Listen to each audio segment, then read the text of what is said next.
You've reached your retirement number of $1 million and you're ready to retire.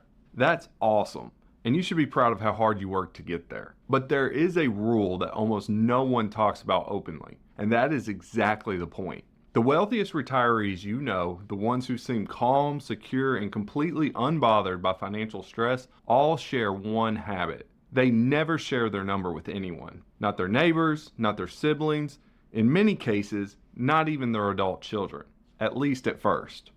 And if they did, things got complicated. People's expectations changed. Requests started showing up. The peace they had worked decades to build quietly began to erode. This is what financial planners call the quiet wealth rule. And in today's video, I'm going to break down exactly why it exists, what it protects you from, and why your retirement number means something completely different than what most people assume. I'm PJ Gibbs, financial advisor and founder of Trello Wealth. And if you are in or approaching that transition decade, that critical stretch between your late 50s and early 70s, this conversation is one of the most important ones you will have. Before we get into why wealthy retirees keep their number private, we need to clear up a misconception that television and pop culture have spent decades planting in your head. And I'm curious, what do you picture when you hear that someone has $1 million? Leave a comment to let me know. When most people hear, I have $1 million saved for retirement, they picture someone swimming in cash, going on endless vacations, being financially invincible. But that's not what a $1 million retirement is.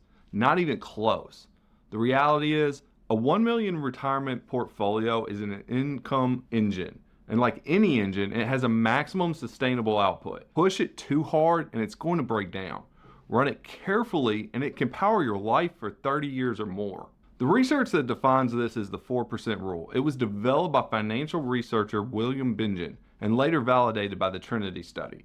The core idea is straightforward. If you withdraw 4% of your portfolio in your first year of retirement and adjust that amount for inflation each year, a balanced portfolio has historically lasted 30 years in the vast majority of scenarios. So, on a $1 million portfolio, the 4% rule suggests a starting withdrawal of about $40,000 per year, or roughly $3,300 per month before taxes. Let's pause on that for a second. That is a very livable income when combined with Social Security, but it's not the lifestyle that most people imagine when they picture someone who has $1 million.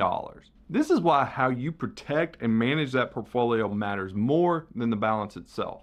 And it is also why disclosing that balance to the wrong people carries real financial risk. Now we can understand why the quiet wealth rule exists. It exists because when people hear $1 million, they hear the television version, not the income engine version. They do not run the math. They don't think about withdrawal rates or inflation adjustments. They only think about the raw number and what it could do for them. A recent PNC study found that 58% of wealthy respondents had never discussed wealth transfer with their family members, not because they were bad communicators, but because they understood on some level that sharing a specific number changes the relationship permanently. The quiet wealth rule is simple. You can be generous, open-hearted, and completely present in your relationships without ever disclosing your retirement balance. In fact, protecting that number may be one of the most generous things you can do because it protects the engine that funds your entire future. So here's what actually happens when you share your number. Imagine someone who retires comfortably at 64. At a family gathering, the conversation drifts to retirement and they answer honestly. They share what they are doing well. Maybe they share a number. Within a few months, small things start to shift. A sibling assumes dinner is always on them. A grown child starts making bigger asks. Friends expect them to pick up the difference for a more luxurious vacation. None of these people are bad people, but knowing their number changed their lens. This is the lifestyle creep problem that hits retirees from the outside in. It is not your spending that creeps. It is everyone else's expectations. And once those expectations are set, pulling back feels like a betrayal rather than a boundary. A 2024 consumer study found that 42% of parents are currently providing financial support to their adult children.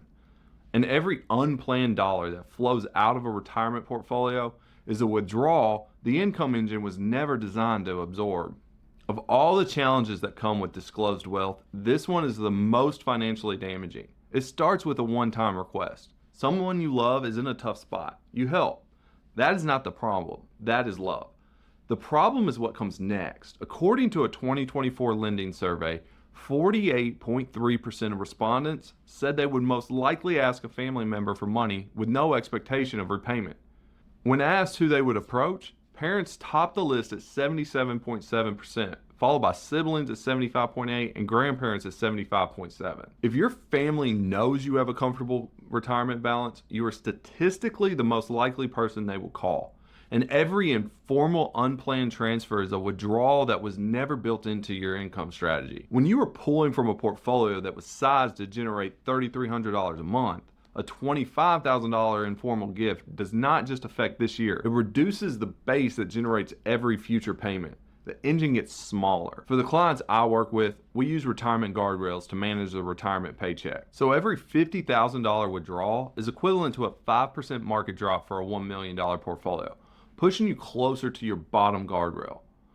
Only the portfolio can't recover withdrawals the same way it can market volatility. The quiet wealth rule is not about refusing to help. It is about making sure that when you do help, it is a deliberate choice, not a default expectation set by a number you never had to share. So what do you say when someone asks? Because they will ask. Here are 3 responses that are honest, warm, and completely protect your number. First, redirect to income, not assets. We have enough coming in each month to cover what we need and then some. Income feels personal. A balance feels like a resource. 2, use the language of planning. We worked with a financial advisor and put a plan in place years ago. We feel good about where things stand. This signals security without specifics. Third, acknowledge and redirect. Retirement planning is something I take serious, so I prefer to keep the specifics private, but I'm in good shape. Most people will respect a calm, clear boundary. What you want to avoid is a vague answer that invites follow-up. A confident, complete sounding answer closes the door politely and protects the income engine you spent decades building. If this video resonated with you, there's a good chance you are somewhere in that transition decade, close enough to retirement or already in it that these questions feel real and urgent. And the best next step I can offer you is clarity. If you want to go deeper, you can schedule a call with me. I work specifically with people navigating the transition decade and would be glad to take a look at your situation. There's a link in the description below.